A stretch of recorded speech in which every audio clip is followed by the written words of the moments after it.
What's good? We back with the Boxing Clinic and more, speaking on some boxing. Nice little boxing day we got going here. We got some breaking news coming through the wire.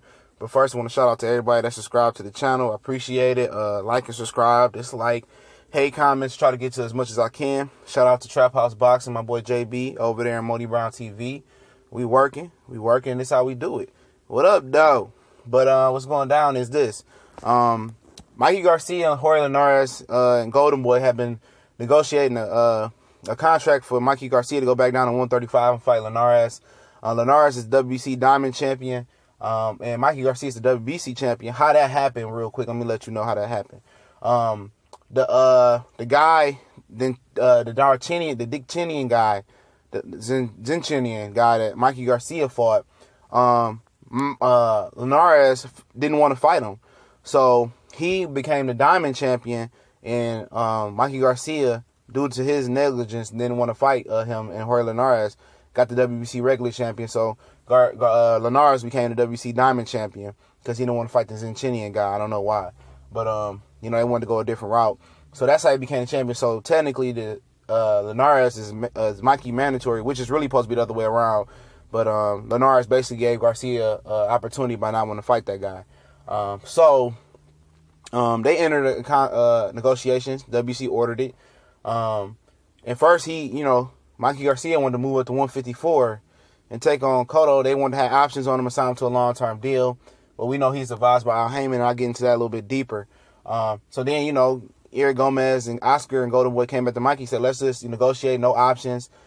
They came up with a 50-50 split. I'm going to link the article in the description. So this Trill, by the way. And it's by Dan Rayfield. Make anybody feel less comfortable or more comfortable. But I think it's one of his better articles. And, they came down with a 50-50 deal, and it didn't have to be on HBO, whichever network wanted to buy it, Showtime, the PBC network, NBC, Fox, whoever wanted to buy the fight. Golden Boy was opening and showing the fight anywhere, and whoever put the most money up, network wanted to buy it, they could have it. So the network wasn't the issue. The issue was that he wanted Al Heyman to be involved in the fight. I guess Hassel wanted Al Heyman's promoters to co-promote the fight. They didn't get into detail about it, but maybe he wanted him to hash out a deal with Oscar De La Hoya on Mikey Garcia's behalf or whatever. In some way, shape, form, and fashion, Mikey wanted his advisor and manager to be involved in the deal.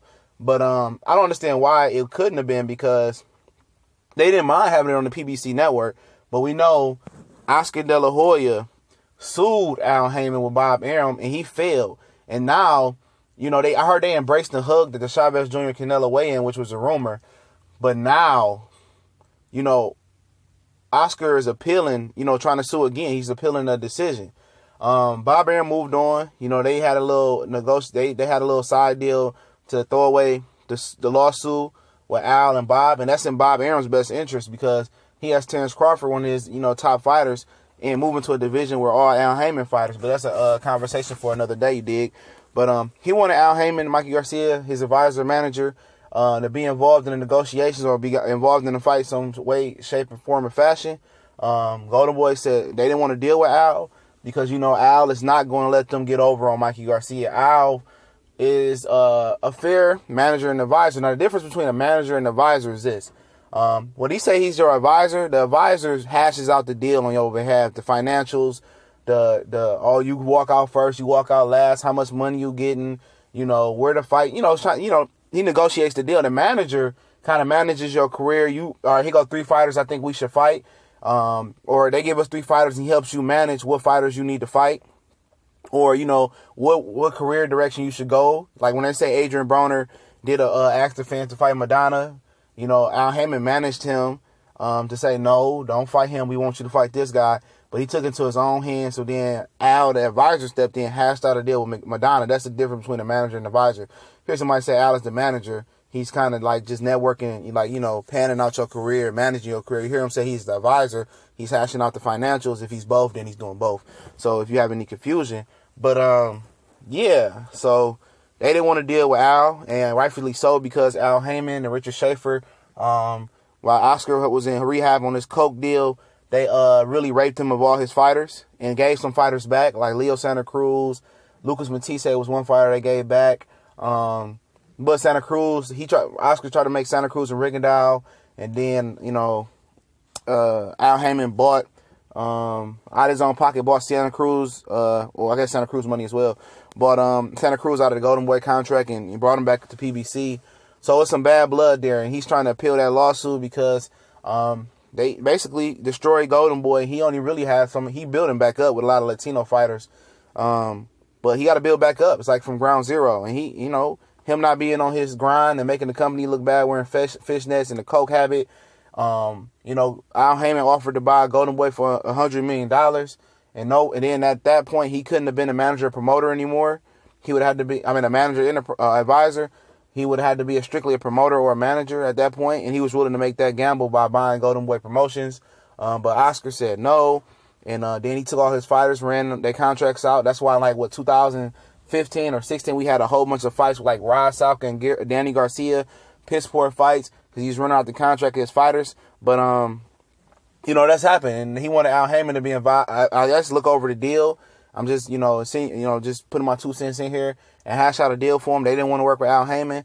So Mikey Garcia sent a text to Golden Boy, Eric Gomez, I believe, and said that, he got a bigger offer. And the bigger offer was, Robert Easter Jr.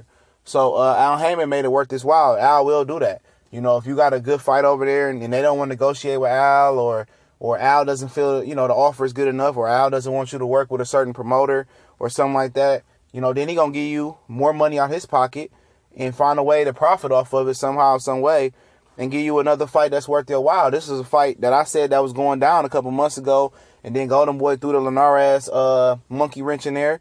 So it looks like, according to Eric Gomez, that Mikey Garcia said before they start negotiating, he had a big offer for January, and the offer was Robert Easter Jr. Robert Garcia's brother said it was Robert Easter Jr. a couple months ago. Then Mikey trying to say, I got another thing going on, which was Jorge Linares or Miguel Cotto. Those things with Golden Boy didn't work out, so it's going to be Robert Easter Jr. versus Mikey Garcia sometime in January.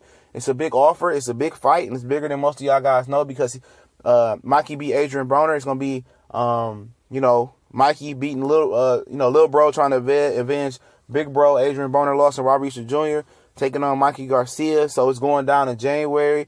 I guess the deal is in place. I'm pretty sure they're about to sign those contracts and hash out a few deals, both Al Heyman fighters.